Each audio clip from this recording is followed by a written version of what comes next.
Hey everyone, I'm Daniel Cohn, the editorial director of Spin, and we're here with Brent and Zach from Shinedown. How are you guys today? Hey, how are you? Doing good. So we were just talking off camera, and an issue that's really important to you all is suicide prevention. So you want to tell everyone about why that particular issue is, it's important, and how it affected you guys and how you got involved in raising awareness for it. That'd be great. Yeah, one of the biggest things for us is myself and Zach and everybody in the band, Eric and Barry. We've been working with the AFSP for the better part of over a decade now, and a lot of it is because of their research. A lot of it is because of what kind of a group of people that they are and how they present mental health. I mean, we're a band that's been talking about mental health for the better part of 2 decades, and suicide prevention is a big deal to us. And any way that we can get more information out there from people from all walks of life, from all over the planet, that there are people that can help you if you're struggling, that you don't need to feel embarrassed, you don't need to feel as if you're ashamed in some way because you need to talk about your mental health or you're going through a difficult time in your life. We're all a work in progress, and that's what we've always tried to tell people. It's why our music is what it's about, and we talk about a lot of heavy subject matter, but the AFSP, when we got on board with them, they're just an incredible organization. And this new tour that we're getting ready to do with From Ashes to New and 3 Days Grace, we every dollar from each ticket that's sold goes directly to the AFSP. That's great. To bring up not only to the organization, but to help fund awareness all across North America and help with suicide prevention. That's great. How did you first find out about the organization? They reached out to us. Yeah, I think, DC 101. Yeah. DC 101 in Washington, D.C. reached out to us. So they do a walk every year around the Lincoln Memorial, and they go about 2 miles all the way around. And they asked us to do it, and when we got there, it was actually the year after Chester from Lincoln Park had passed away, and they had this One More Light Foundation thing that they were doing. So they asked us to do the walk, and we met the people from the organization, and obviously something we're very passionate about with mental health and, again, suicide prevention. I feel like everyone has been touched by suicide in some way or another, and so once we got with them, we realized just how real they were about what they do and how adamant they are about helping, especially people in younger people in the youth, knowing that there's a way out, and then you don't have to rely on this, and there's people you can talk to, and you don't have to feel, like he said, ashamed or embarrassed. And once we saw that, it was like we knew we had to do something. So we've been working with them ever since then. And one of the major reasons that we work so well together is it really comes down to a couple of very simple ways of looking at things, which is don't be quiet. If you see somebody that you can tell is struggling, whether it's a friend or a family member, even if it's a total stranger, if you notice something is off, we tell people the worst thing you can do is be quiet. And if you yourself there's no right or wrong with it. The world is a very difficult place to navigate. You have to have the tools in order to not only present yourself to this planet and things that are going to be thrown at you in life. That's why they call it life. It's a journey. And just from where we stand and how we look at things and how the AFSP look at things is just telling people to calm down. That's kind of right out of the gate, just take a breath. It's a lot, with social media, and we often tell people this too, remember that the device, you're in control of the device. The device doesn't need to be in control of you. But that takes time, and also too, depends on the age that you're talking about too. Younger, middle-aged, older, suicide affects everybody in some shape or form, and it's not bias. And I think the biggest thing overall that we try to let people know is don't be ashamed, don't feel embarrassed. We want you to speak out, we want you to talk about what's going on, and if you know somebody and you know that they are struggling, you could potentially save their life by not being quiet and trying to help.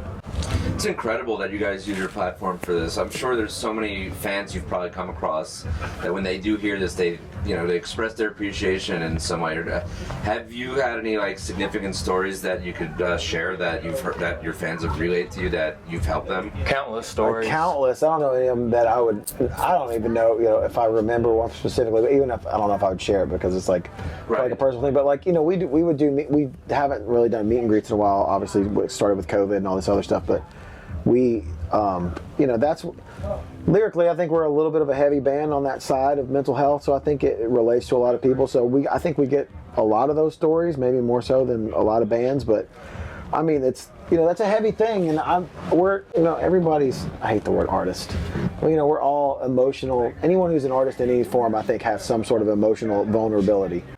And I feel, you're a writer, a painter, a musician, anything. And I feel like when you hear those stories, for me anyway, and the reason I've kind of I've actually, I haven't talked about this a lot publicly, but the reason I've kind of leaned away from the meet and greet thing is I don't take any of those stories lightly.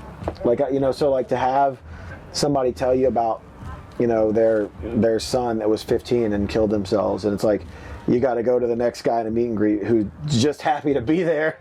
You know what I mean? That's never really it's heavy, and we really try to focus on eye contact at all times, especially when you're meeting people. Listen to them, man. Every story is different. And we're not the kind of people that can just hear that and they go one ear out the other. He's seen me. I've walked out of meet and greets. I just had to walk out because I'm about to cry because I hear this story, and my cousin committed suicide when I was 14. He was my best friend. And so it touches everybody, like you said, in different ways. So to hear those stories from fans, it means a lot to us, man. And it's, I think everybody has a story to tell, whether it be about suicide or not. So I think when you have friends or you have people in your life, I think listening is we've learned this, mental health. It feels like it just started really getting talked about in the last couple of years. It's especially with men, about feeling vulnerable enough to be I can talk about these things and feel safe. And I think that helps with people. So I think, listen, as long as the conversation's out there, that's great. If anybody's having the conversation, we just want the conversation to be had. It's incredible that you're using your platform for this, because it's very easy to, with what you just said at the meet and greet, just, hey, good to meet you, whoop, it goes right in. We can't do it, man. That stuff is, it's pressing when someone tells you that. And then, saying, well, and I was next, but this song came on. Get Up came on, or Daylight came on, and it saved me from going down that same path. You're it makes you realize what you do have a purpose, and those things that's why you do it. You don't do it for anything else. Say to people, though, when we do meet them face to face, there have been, through the years, there is a lot of people that have, once again, that eye contact and looked us in the eye and said, your music saved my life. And we don't shy away when that happens. A lot of times artists will be like, oh, stop, and because it can be kind of an awkward situation when someone says something so profound, it's so overwhelming, something that you wrote, this person is saying to you, what you wrote helped me stay here, And what you have to do is, a lot of times, you have to just let them talk. You have to let them go through what they need to go through. And the cool thing about what we've seen in the last 2 decades with this, as we've come up as a band and as we continue to grow, our fan base allows us to evolve record by record. We try to never make the same record twice. We try to not write the same song over and over again. And the reality is that we see entire families that come to our shows, from the youngest in the family to the great-grandmother. Yeah, there's always for real. There's always 3 generations at every show, which is again, gives you hope. You know what I mean? You see those families, and that makes you kind of, But a lot of times when they look at you, and if they're saying something that heavy and that profound as your music really saved my life, it's I don't necessarily know if that saved your life. We may have helped, and if we helped in any way to keep you here, we often tell people the world is much cooler with you in it. It's a testament to the music you made and are making, that so many people can point to that, to being such a positive influence in their life. I'm sure that's something you guys take very seriously. Yeah, man. Yeah. You got people come to you and say, your music helped me through a lot, and it's yeah, it helped me through a lot too, writing it. You know what I mean? He always says it's cheaper than therapy, and it's true. We got in a band because it was cheaper than writing therapy. Songs is I don't have to talk to a therapist every day. I just put it in here. So. But it's the same thing with the audience too. We watch the audience grow every year, and it's a relationship. I've said it before, I'll say it again. In this band, we have one boss. It just happens to be everybody in the audience. They ultimately decide who stays and who goes. But their wins are our wins. Their triumph is our triumph. And when you do that together as a family, it is, Shinedown Nation and what they do and how this band works, the machine is powerful because of the fan base. Absolutely. So thanks, guys, for swinging by. Is there anything Thank you else for you having want to tell everyone out there?